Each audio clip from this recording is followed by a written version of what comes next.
ফিরে এলাম বিরতির পর। কৃষি বিজ্ঞান কেন্দ্র সিপাহীজলার পক্ষ থেকে সিপাহীজলা উদ্যোগে সচেতনতামূলক এক কর্মসূচির আয়োজন করা হয়। কর্মসূচিকে ঘিরে স্থানীয় কৃষকরা যেরকম উপস্থিত ছিলেন, তারই সঙ্গে উপস্থিত ছিলেন কৃষি আধিকারিকরা। উদ্ভিদের রোগ, তার সঙ্গে কীট শত্রু, বিভিন্ন ক্ষেত্রে প্রশিক্ষণ দেওয়া হয়। তারই সঙ্গে কীটনাশক সার ব্যবহারের পরিবর্তে জৈব সারের ব্যবহার যাতে অধিক করা হয়, এই সম্পর্কে সচেতনতামূলক বার্তা দেওয়া হয়। তারই সঙ্গে কৃষকদের কৃষিদের ক্ষেত্রে বিভিন্ন পরামর্শ আজকে উঠে এসেছে বৈঠকের মধ্য দিয়ে, যা অত্যন্ত সময়োপযোগী এবং প্রাসঙ্গিক তথ্য আজকে প্রেরণ করা হয় সংশ্লিষ্টদের পক্ষ থেকে। বিশেষ করে জৈবিক নিয়ন্ত্রণ এজেন্টের ব্যবহার, কীটনাশক, বাজারের তথ্য, বাজার বুদ্ধিমত্তা, বিভিন্ন ফসলি কীটপতঙ্গের বৈজ্ঞানিক কৃষি ব্যবস্থাপনা, ফসল উৎপাদন প্রযুক্তি, সমস্ত বিষয় নিয়ে আজকে আলোচনা হয় কৃষকদের সঙ্গে আধিকারিকদের। কি বক্তব্য উঠে আসছে সিপাহীজলা থেকে আজকের প্রশিক্ষণকে কেন্দ্র করে সচেতনতামূলক কর্মসূচিকে ঘিরে, শুনুন। আজকে যে আলোচনাটা হয়েছে, অনেক কিছু আমরা জানি না, কিন্তু নতুন ভাবে কিন্তু আমরা অনেক কিছু জানলাম।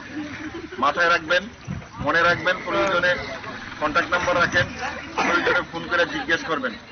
কিন্তু তারপরেও আপনাদের কৃষিকাজ যেন খুব সুন্দরভাবে হয়। কারণ স্যার কিন্তু একটা কথা বলেছে যে আমরা এখন কৃষিকাজ করতে গিয়া ওষুধ লাগে, সার লাগে, এই লাগে, এই লাগে করতে গিয়া এত খরচ হয়। আমাদের 10 কানি সম্পত্তি যার আছে সেও ছেলে মেয়েদেরকে এই জমি দিয়া লালন পালন, ভরণ পোষণ, শিক্ষা দীক্ষা সবকিছু শেষ করতে অসম্ভবপর হয়ে পড়ে, তার আলাদা রোজগার লাগে। ঠিক আছে? তো তার জন্য হচ্ছে সনাতনী। আমরা যদি সনাতনী প্রথায় যদি চলতে থাকি, কৃষিকাজটাও করতে থাকি, তাহলে আমাদের কিন্তু কৃষিক্ষেত্রে লাভের হার বেশি হইব।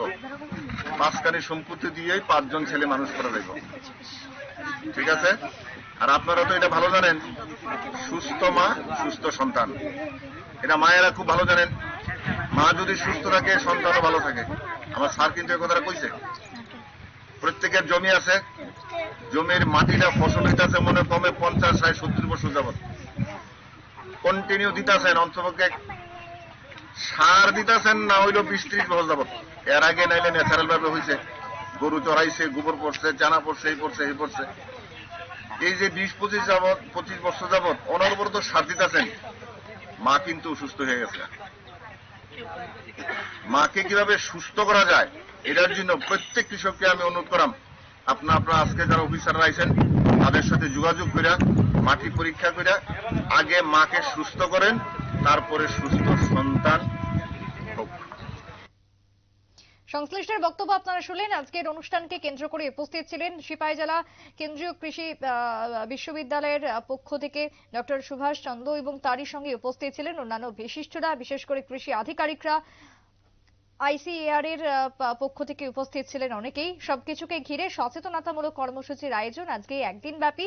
অনুষ্ঠানে ডক্টর অনুপম মিশ্র, ভাইস চ্যান্সেলর, কেন্দ্রীয় কৃষি বিশ্ববিদ্যালয়ের ইম্ফলের নির্দেশনায় পরিচালিত হয় এবং কৃষকদের কিভাবে আয় বৃদ্ধি হবে, কৃষকদের কিভাবে সচেতন করা হবে এবং কৃষকরা কিভাবে উৎকৃষ্ট পরিমাণে ফসল উৎপাদন করতে হবে, তা নিয়ে আজকের দিনভর এই আলোচনা সভার বিশেষ আয়োজন করা হয় সিপাহীজলায়।